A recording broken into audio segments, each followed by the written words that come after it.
भर रस्त्यावर तुफान राडा, हाणामारी, आर्थ किंकाळ्या आणि गुंडगिरी। हा व्हिडिओ तुफान व्हायरल झालाय। मारहाण करणारा हा गुंड शिंदेचे आमदार महेंद्र थोरवेंचा बॉडीगार्ड असल्याचा दावा केला जातोय।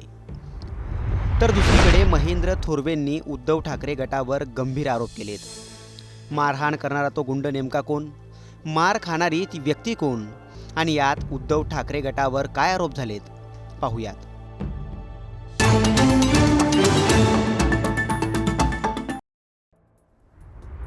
11 सप्टेंबरला व्हायरल झालेला हा व्हिडिओ कर्जतच्या नेरळमधील असल्याचं बोललं जात आहे। भर रस्त्यावर एक गुंड गाडीत बसलेल्या एका व्यक्तीला लाकडी दांड्याने बेदम मारहाण करतो। कारमध्ये बसलेली व्यक्ती त्या गुंडाच्या विनवण्या करते, जोरजोरात किंकाळ्या मारते, तरीही लोकांमधून कुणीही त्याची मदत करायला पुढे सरसावत नाही।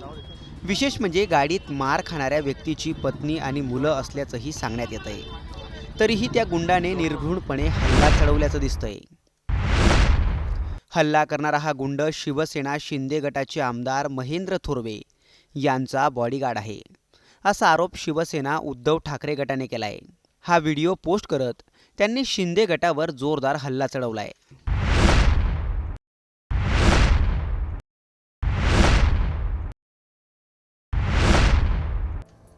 त्यांनी लिहिलंय की महाराष्ट्रात गुंडाराज, मिंधेंच्या आमदाराच्या महेंद्र थोरवे याच्या शिवा नावाच्या बॉडीगार्डने नेरळ येथे भर दिवसा भर रस्त्यात एका व्यक्तीला मारहाण केली।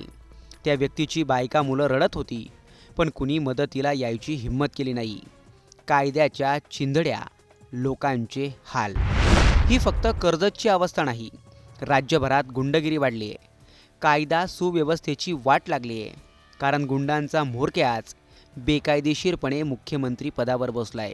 कर्जत विधानसभा के आमदार हैं एकनाथ शिंदे की कथित शिवसेना के, उनके कोई बहुत करीबी समर्थक पीए हैं या बॉडीगार्ड है, कोई शिवा नाम का व्यक्ति, वो बीच चौराहे पर, बीच सड़क पर नेरुल के पास एक दंपति को बुरी तरह पीट रहा है। सड़क पर खड़े होकर जनता के बीचों बीच, न वहां कोई पुलिस है, न कोई उसकी मदद कर रहा है, न उस गुंडे को कानून का कोई भय है। उस जिस व्यक्ति को पीटा जा रहा है उसके बच्चे, उसकी बीवी मदद के लिए गुहार लगा रहे हैं, कोई हेल्प तक नहीं कर रहा। ऐसी कानून व्यवस्था हमारे राज्य की तो पहले कभी नहीं थी। अपराधियों को भय ही नहीं है, वो जान चुके हैं कि हमें क्या होगा, ज्यादा से ज्यादा एक खाना पूर्ति करने के लिए FIR होगी, हम बेल पर भाग जाएंगे, पुलिस हमें मदद करेगी, ऊपर से पुलिस को प्रेशर आ जाएगा, पुलिस हमारा कुछ नहीं बिगाड़ पाएगी। ये क्या मतलब क्या संदेश देना चाहते हैं आप? जैसे जैसे महाराष्ट्र राज्य में चुनाव का समय आ रहा है, ये लोग उत्पात मचा रहे हैं। आनंद दुबेंनीही या प्रकरणावरून शिंदे सरकारला टार्गेट केलंय। पण मारहाण करणारा व्यक्ती ज्या महेंद्र थोरवेंचा कथित बॉडीगार्ड असल्याचं सांगण्यात येतंय, त्यांनी या प्रकरणावरून वेगळाच गौप्यस्फोट केलाय। महेंद्र थोरवेंचं म्हणणं आहे की मारहाण करणारा आणि मार खाणारा दोन्ही व्यक्ती माझे कार्यकर्ते आहेत। दोन्हींचं वैयक्तिक वादांमुळे आपापसात भांडण झालंय।